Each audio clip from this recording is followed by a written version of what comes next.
I don't deal directly with human rights, but the principles that apply, the international humanitarian law and humanitarian principles for delivery of aid, are very much akin, which is impartial and neutral response. We don't take sides in the belligerents. We help all people in need. The primacy of our focus is on people in need, the beneficiaries. And we also use the Hippocratic idea of do no harm. So our processes, our aid should not have any adverse effects. And I had a General Kennedy of the US Marine Corps who'd worked in Iraq and Afghanistan, many difficult places, and he'd initially complained about UN or international humanitarian principles, and at his retirement speech he was saying the principles are the only thing that enable you to do your work. And this is a guy who'd been a 3-star general in command of numerous responses in numerous conflicts, and had come to understand that the humanitarian agencies are not a means to implement a political agenda, but that the impartial helping of people in need according to a principled action was the most credible response the UN could make. Within the United Nations, the Human Rights Council is responsible for the overall promotion and protection of human rights system. And within the Human Rights Council, there are different organs by which they do this. And one of the important mechanisms is what is usually what is called the Special Procedures Mechanism. And within the Special Procedures Mechanism, independent experts are appointed. And we also have working groups or special rapporteurs. Independent experts are appointed under the Human Rights Council agenda. It can either be under Agenda 4, which relates to monitoring of the human rights situation in different countries. We have about 14 mandates in that regard, that are country specific. Then there could be also mandates under what we call Item 10 of the agenda, which relates to engaging with respective governments, engaging with the governments to build capacity and to provide technical assistance. But without the presence of the United Nations, and not actually this, special procedure mechanisms, things could be far, far, far worse. In what way? In many ways, there's a phrase usually used within the United Nations in relation to this. They use the phrase protection by presence. Mm-hmm. Protection by presence in the sense that, when the independent experts come into the country, it's a big issue. Mm-hmm. The press, all international press follows it. Mm-hmm. The government is aware it is concerned. It wants to make sure that it cleans up its act. Mm-hmm. It ensures, and they engage. And also, the independent experts are able to get information, confidentially, from civil society organizations on the ground. Yes. So it gives a picture of the real situation going on. And when the interactive sessions at the Human Rights Council occur, the individual state, the respective states are confronted with these facts. So it makes a big difference. It makes a very, very big difference in relation to the fact that, people who are victims of human rights violations have somebody to talk to, who then brings it back into within the international community for people to really know what is happening on the ground.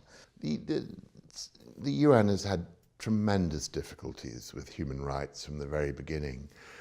The human rights principles and standards of the UN were probably developed more significantly by Eleanor Roosevelt as the head of the first American delegation on this in the late 40s. And it was an ambitious agenda which drew heavily on America's own ambitions in the human rights field, and there was already a big involvement of American civil society around Eleanor Roosevelt.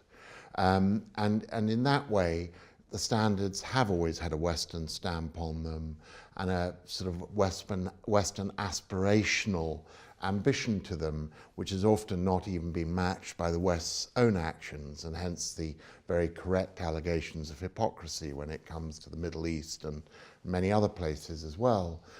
But, you know, it is foundational for the UN to press for the human rights of people around the world. The challenge as an interstate organization is where and how hard can it press without undermining the whole interstate architecture of the institution.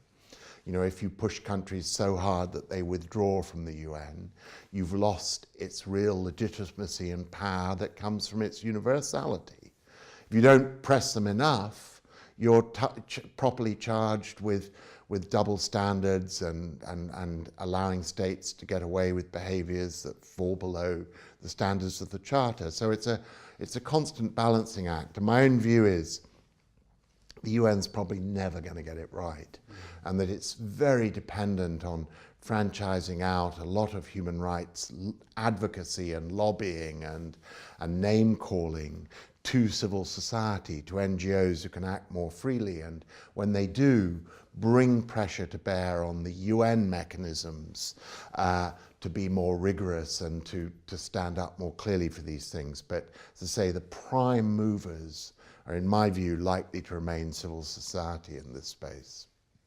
It's going to remain critical to brand international humanitarian interventions as UN or Red Cross, because these are the brand names that carry the force of international humanitarian law behind them, with all the demands on competence not to attack them, to allow them the space to provide relief to civilians in a non-political way.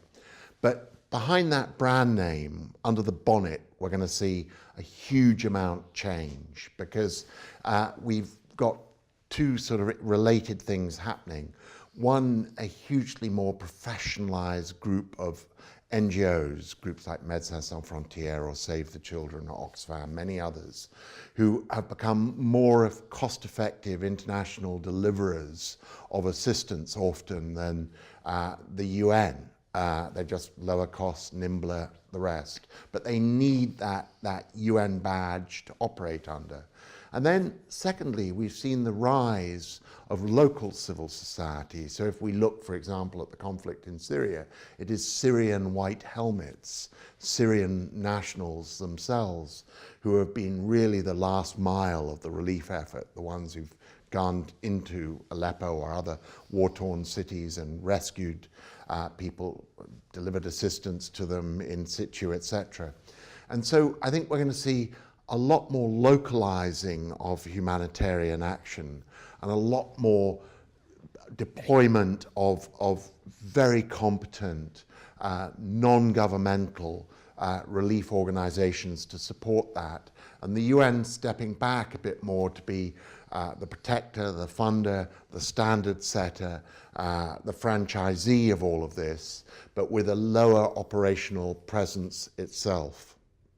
International law it's a fragile thing, whether we're talking human rights or anything else. It doesn't have the sovereign enforcement built in that domestic sovereign law does. So essentially they're normative declarations that everybody sees an interest in subscribing to but not necessarily following, and no one can hold them to it.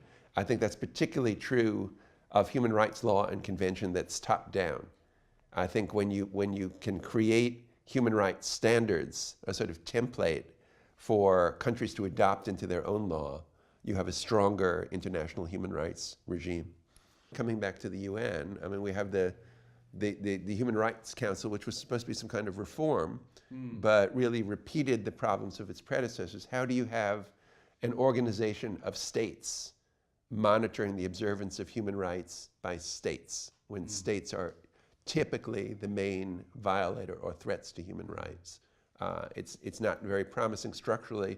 It's hard to see within the United Nations organization how you get around that.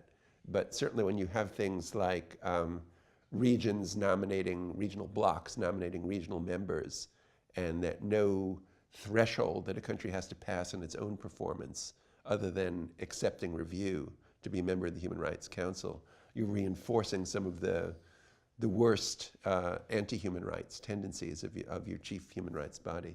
the commissioner can be an attempt to get above that. I think it's quite an interesting story because on the one hand, you have over the last 70 years the development of this system of human rights that really does bind every country. You know, every single UN member state has ratified at least one human rights treaty. Most have signed up to 4 or more.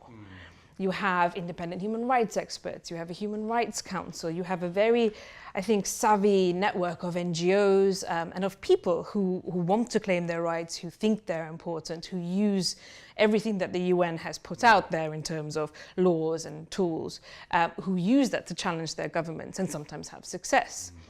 But the UN doesn't have powers of enforcement. It can advise, sometimes it can criticize, it can make recommendations, but implementation is left to states. That means that it becomes political. So whether or not states would like to, really challenge Saudi Arabia on their human rights record will depend on their overall relationship with Saudi Arabia. Equally, internally, whether states guarantee their citizens' rights is part of a much broader process. It's not sort of, oh, we've signed up to a human rights treaty, so we'll make it happen. And you can see that in countries, including the UK, where there's been an increasingly negative debate on human rights that has even led people themselves to question their value. So I think we're at a very interesting point where we see lots of development on the one hand, great strides in areas such as LGBT rights, and a real backlash, backsliding on the sort of taboo around torture for security reasons, backsliding on women's rights, especially reproductive rights, and a real challenge to the very concept of human rights made by populists.